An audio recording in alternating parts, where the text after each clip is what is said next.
Deus do céu, mas depois que eu entrei na igreja, o sofrimento só aumentou. Eu não consigo entender. Gente, não é por nada não. Eu rezo, rezo, rezo. Mas parece que a assombração só vem pro meu lado. É só pepino. Você já reparou que as pessoas más parece que se dão muito bem e a gente que reza só se dá mal? Você já notou isso? E quem é que não sofre nessa vida, né, minha gente? Por isso o tema de hoje é o Reino de Deus e o Sofrimento. Eu sou Ronaldo Costa e você está no canal Vida no Espírito Santo. Anda, Senhor, teu Espírito edifica minha vida no Espírito Santo.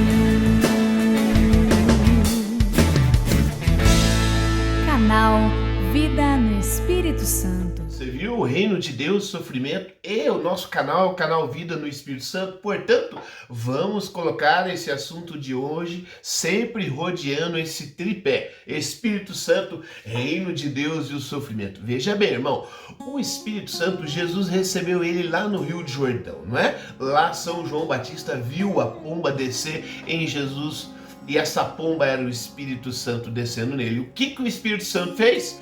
Conduziu Jesus até o deserto e lá provou Jesus. Lá fez Jesus entrar num embate com Satanás. E Jesus saiu de lá vencedor.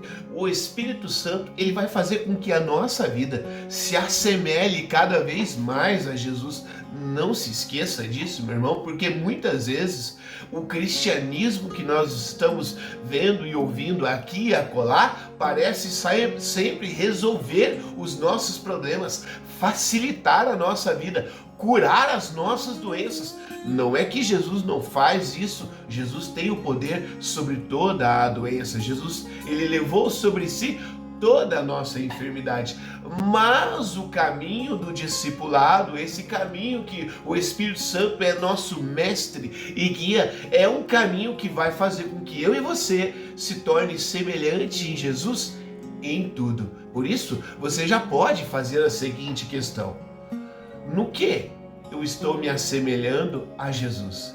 E no que eu não estou me assemelhando? Mateus capítulo 12, versículo 28.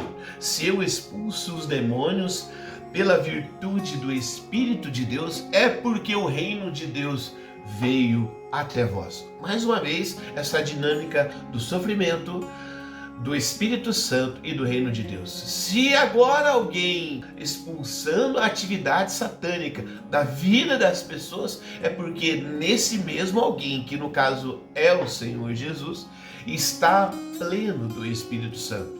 Veja, quando o Espírito Santo nos faz assemelhar a Jesus, ele também nos coloca em combate com o inimigo de Deus. Isso se trava na nossa vida íntima, isso se trava nos nossos sofrimentos, isso se trava no nosso dia a dia, na necessidade de vigiar, na necessidade de renunciar o pecado e mesmo as nossas vontades. O Senhor Jesus jamais escondeu que todo discípulo precisa aprender a renunciar a si mesmo. Por outro lado, renunciar a si mesmo com a ação do Espírito Santo em nós se torna para nós um verdadeiro sabor, uma verdadeira alegria, porque o Espírito Santo nos ensina, meu irmão, a acolher essa vontade do Senhor e perceber que a vontade dele é imensamente melhor que a nossa. Por outro lado, quando o Espírito Santo não intervém na nossa mente, não nos convence, nós ficamos sempre com aquela pergunta no ar: será que fazer a minha vontade não seria melhor? Por isso, a necessidade de sermos guiados pelo Espírito Santo para sermos convencidos por Ele e percebemos através dessa ação do Espírito Santo na nossa alma, na nossa inteligência, fazendo a gente conhecer a vontade de Deus e percebendo, dando entendimento a nós de que ela é de fato melhor. Ora, Jesus recebe esse Espírito Santo e nesse Espírito Santo anuncia o reino, expulsa os demônios, realiza sinais e prodígios, mas o Espírito Santo prova e fortalece o Senhor também nos sofrimentos. Por quê? Com os discípulos de Jesus, o Espírito Santo agiria de forma diferente. Lembremos nós das atividades carismáticas de Jesus. Expulsava os demônios, curava. Essa é uma atividade carismática que o Espírito Santo está ali imperando na vida de Jesus, e com os discípulos de Jesus não será diferente.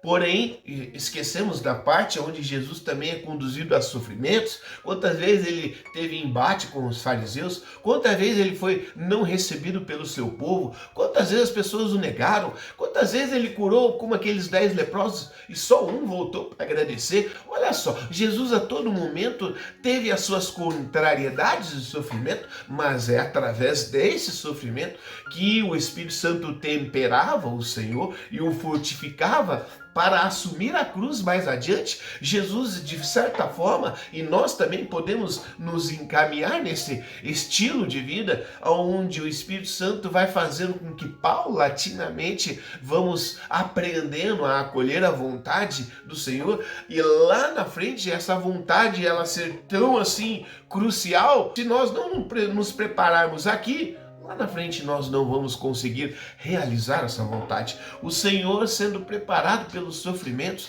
pôde assumir a cruz. Ele foi de maneira assim espiritual, mesmo que conduzido pelo Espírito Santo a realizar lá na frente essa vontade.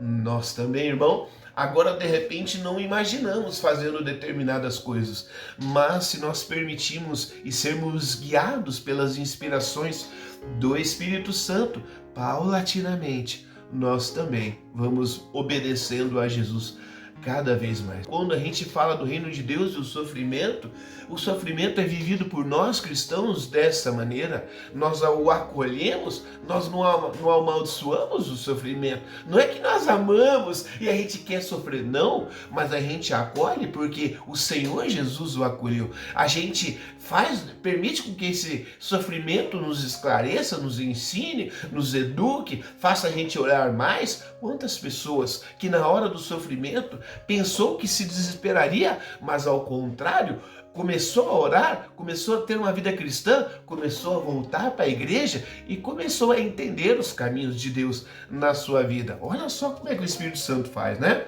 Por isso, antes de Pentecostes, os discípulos se amedrontavam e não testemunhavam o Senhor, ainda assim porque não tinham sido batizados nesse Espírito Santo. Aqui vem o nosso assunto primordial de hoje. O sofrimento com a ação do Espírito Santo nos faz aproximar do reino de Deus. Nos faz dar testemunho de Jesus com valentia. Agora, o Espírito Santo ausente do nosso coração faz com que o sofrimento nos desespere, nos faça murmurar, reclamar, odiar, faz a gente ser uma pessoa muito pior, não é verdade? Olha o que Craig Keener, um teólogo, nos diz.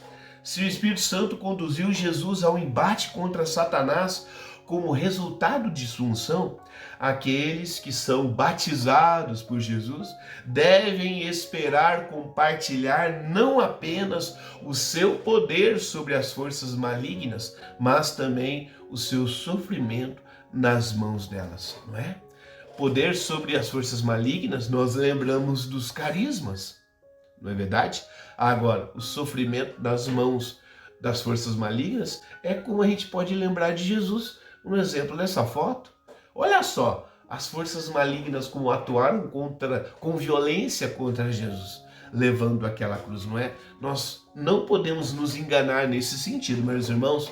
Nós, enquanto discípulos, seremos guiados pelo Espírito Santo e vamos de toda forma nos assemelhar ao Senhor. Que o Espírito Santo nos dê um entendimento sobre o sofrimento que nós passamos, que nós vivemos, onde o sofrimento é uma confirmação do discipulado cheio do Espírito Santo.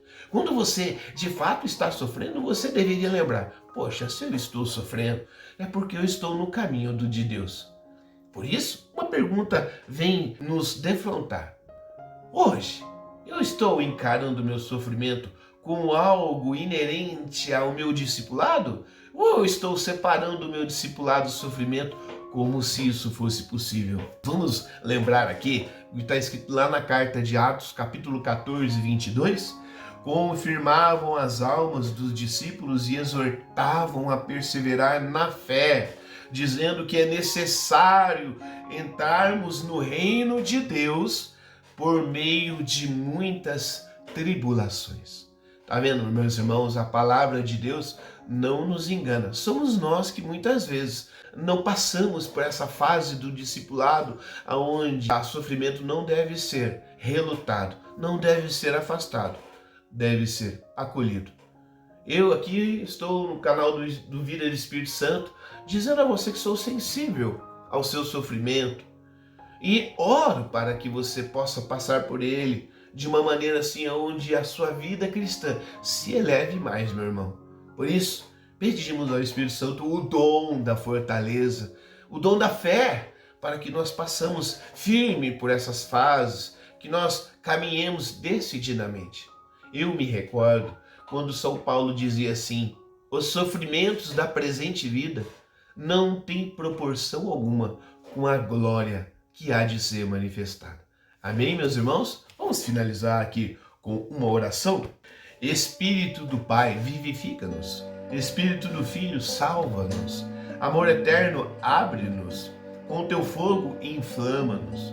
Com a tua luz, ilumina-nos. Fonte viva, descedenta-nos. De nossos pecados, purifica-nos. Por tua unção, robustece-nos. Com teu consolo, recria-nos. Com a tua graça, guia-nos. E protege-nos com teus anjos.